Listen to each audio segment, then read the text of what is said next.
Elektros srovė dujose. Neizoliuoti elektriniai laidai atskirti vienas nuo kito oro tarpais. Dujų atomai ir molekulės normalioje būsenoje yra neutralios, neįkrautos dalelės.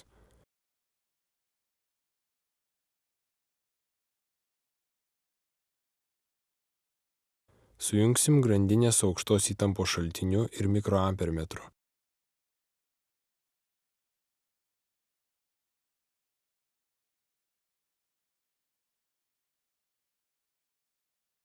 Tarp plokštelių paliksime oro tarpą.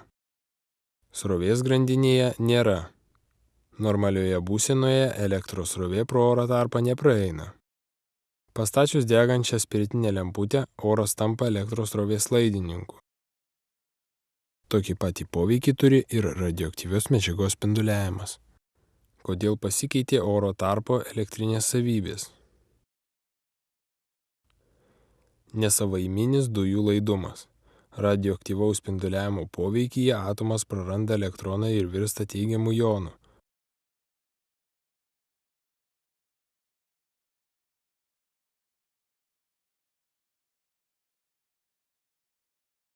Atomas prisijungęs elektroną tampa neigiamu jonu. Vyksta jonizacijos procesas.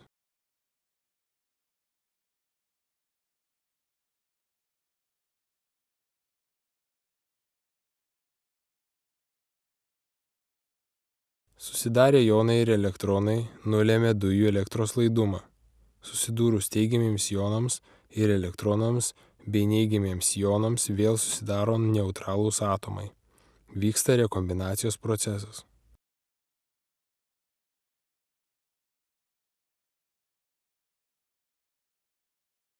Įvykus jonizacijai energija išsiskiria šviesos energijos pavidalu.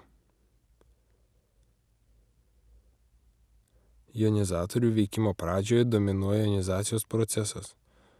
Padaugėjus įkrautų dalelių skaičiui, padidėja jų susidūrimų skaičius.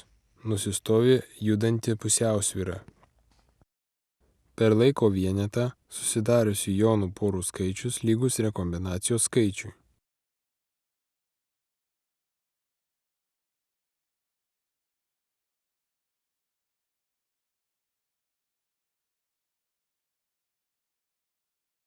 Nesant elektriniam laukui, jonai ir elektronai juda chaotiškai.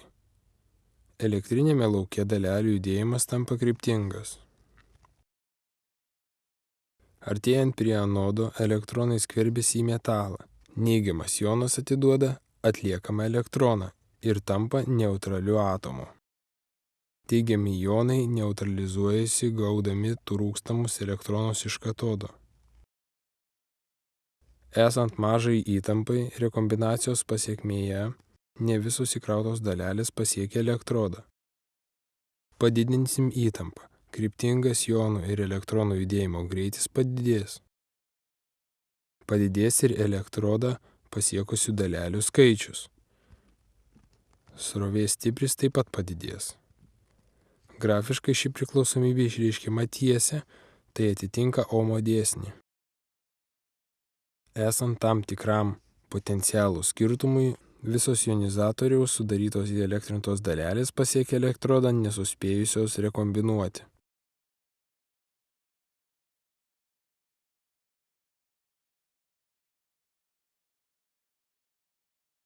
Tolesnis įtampos didinimas neišaugs srovės padidėjimo.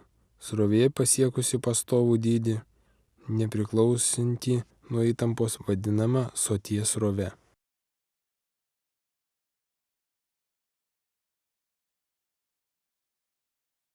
Ohmo dėsnis šiai sričiai nebegalioja. Nutraukus jonizatoriaus veikimą, dujų elektros laidumas pranyks.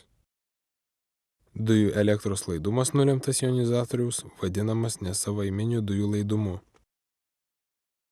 Savaiminis dujų laidumas. Pakeiskim srovės šaltinį ir ganėtinai padidinkim įtampą iškrovos tarpe.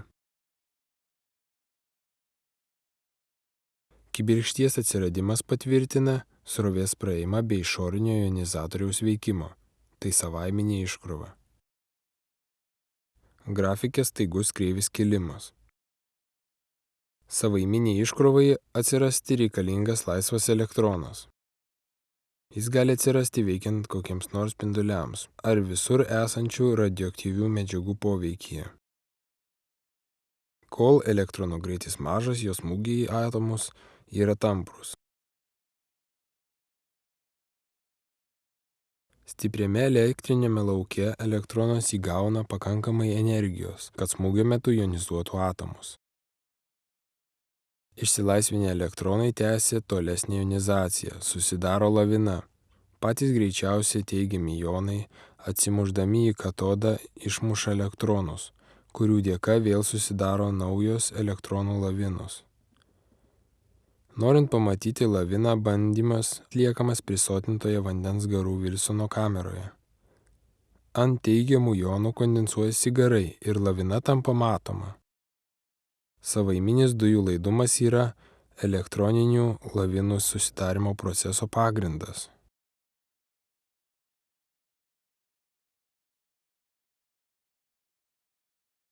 Rusenantis išlydis.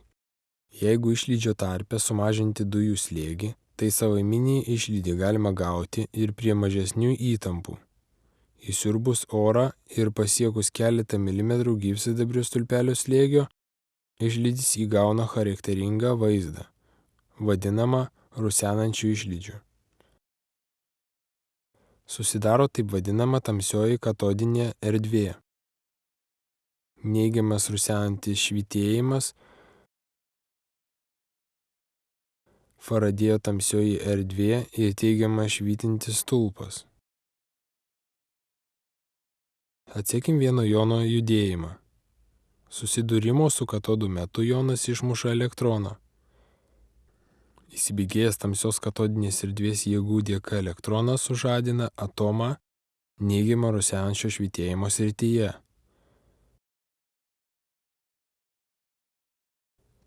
Praradęs energiją tam, kad sužadinti atomą, elektronas vėl įsibėgėja Faradėjaus erdvėje, šviečiančio teigiamo stulpo silpname elektrinėme lauke. Elektronas susiduria su atomais, įvykdydamas jonizaciją ir sužadinimą. Dujos šviečia.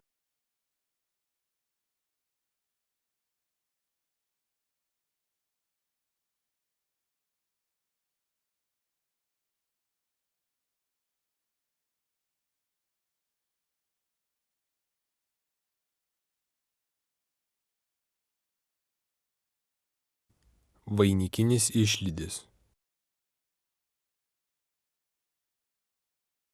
Kartais naktį aplink aukštos įtampos laidus galima matyti švytėjimą. Tai viena iš rusenančios išlydžio rūšių.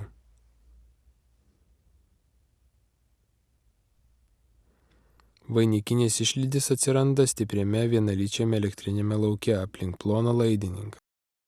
Oras jonizuojasi, dėl susidariusios vainikinės išlydžio srovės susidaro elektros energijos nuostoliai. Tam, kad išvengti nuostolių, padidinamas laido skerspjūvis. Elektrinio lauko įtampa aplink laidininką sumažės ir vainikinio išlydžio nebebus. Vainikinis išlydis yra plačiai taikomas elektros filtruose, aukštakrosnių dūmams nuo sunkiųjų dalelių valyti. Prie elektrodo prijungiame aukštą įtampą. Aplink ploną elektrodą susidaro vainikinis išlydis. Susidarę jonai prikimba prie sunkių dalelių ir nuneša jas prie teigiamo elektrodo. Sunkiosios dalelės nusėda, o vertingos medžiagos atskiriamos ir naudojamos gamyboje. Atmosfera ir oras neteršiami. Žaibas tai atmosferos kibirkštinis išlydis, susidarantis tarp skirtingai įsielektrinusių debesų, to paties debesies dalių arba tarp debesies ir Žemės. Žaibas tai vienas iš paslaptingiausių reiškinių ir labiausiai sutinkamų mūsų planetoje. Žemėje kasmet būna iki 15 milijonų perkūnijų, o kiekvieną akimirką siaučia apie 2000 audrų. Žaibavimas su griaudimu vadinamas perkūnija. Žaibai būna kelių rūšių – linijiniai, plokšti, šakoti, grandininiai, vėriniai, kamuoliniai. Jei išlydis atrodo lyg vienas dantytas kanalas, tai linijinis žaibas. Jei matomos kelios kanalo šakos, tai šakotasis žaibas. Mažiausiai ištirtas ir labiausiai paslaptingas yra kamuolinis žaibas. Kamuolinis žaibas dažniausiai pasirodo baigiantis perkūnijai. Tai ryškūs šviesūs maždaug 10-20 cm skersmens kamuoliukai, susidarantis dažniausiai po linijinio žaibo. Žaibas gali pakenkti gyvybei, sužaloti žmonės bei gyvūnus. Žaibai sukelia daugybę gaisrų, kurie kartais suniokoja didžiulius plotus, uždega namus.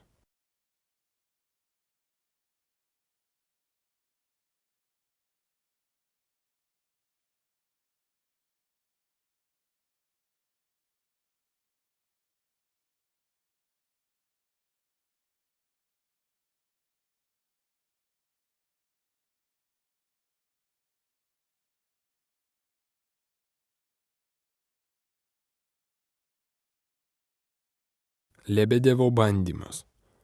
Įžymus rusų fizikas, eksperimentatorius Piotras Nikolajevičius Lebedevas labai žymus šviesos slėgio nustatymo bandymais. Šviesos slėgio egzistavimą nustatė didysis anglų fizikas Maxwellas. Pagal jo skaičiavimą Saulės šviesos slėgis juoda statmenos spinduliams plokštelė Žemėje būtų.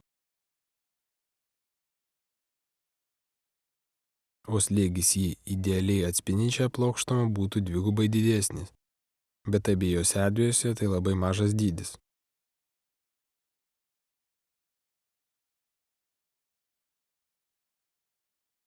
Eksperimentiškai nustatyti tokį slėgį labai sunku. Maxwellas manė, tai bus įmanoma, jeigu sukoncentruoti šviesos pluoštą ir nukreipti jį į lengvą pakabintą plokštelę.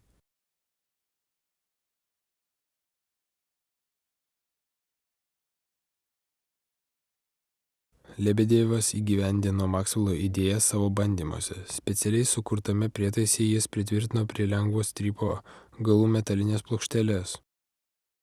Viena iš jų buvo padengta platinos juodumu, o kitas atspindėjo šviesą.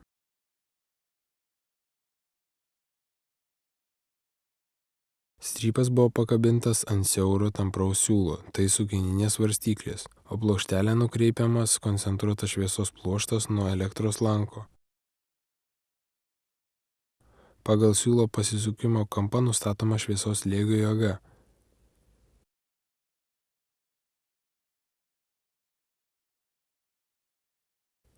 Termoelemento pagalba buvo matuojama šviesos energija krintanti į plokštelę.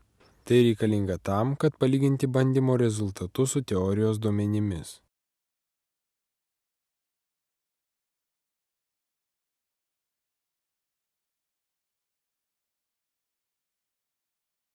Bet Lebedevas susidūrė su tuo, kad be šviesos slėgio plokštelė veikia ir kitos jėgos. Kasgi tai per jėgos? Pirmoji iš jų nulemta išorinėmis oro srovėmis. Kaip išvengti jų poveikio? Lebedevas patalpina prietaisą į stiklinę kolbą. Antra išorinė jėga atsiranda dėl to, kad šviesos spinduliai šildo plokštelę, o nuo jos šildomi šalia esantys oro sluoksniai ir šalia plokštelės susikuria kylančios srovės.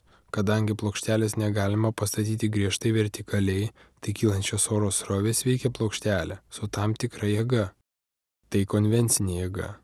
Sukūręs kolboje vakuumą, Lebedevas sumažino ir šios jėgos poveikį iki minimumo. Dabar jis atkreipė dėmesį į tai, kad konvencinės jėgos kryptis nepriklauso nuo to, iš kurios pusės plokštelė apšviečiama.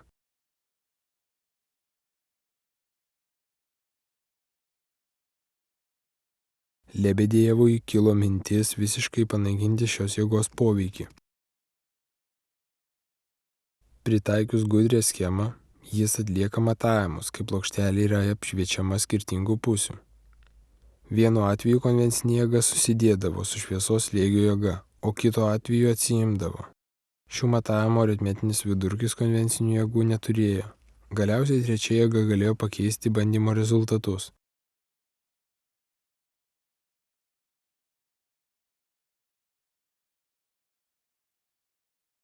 Dujų molekulės atsispindi nuo apšviestos sušildytos plokštelės pusės, su didesniu greičiu negu nuo apšviestos pusės. Tai plokštelė veikianti radiometrinė jėga. Ji kryptimi visada sutampa su šviesos slėgio jėga. o dydžiu ją žymiai viršija. Kaip Lebedejevas panaikino šios jėgos veikimą?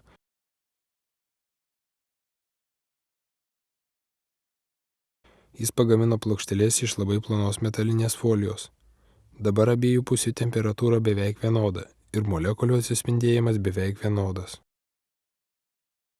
Pabaiga.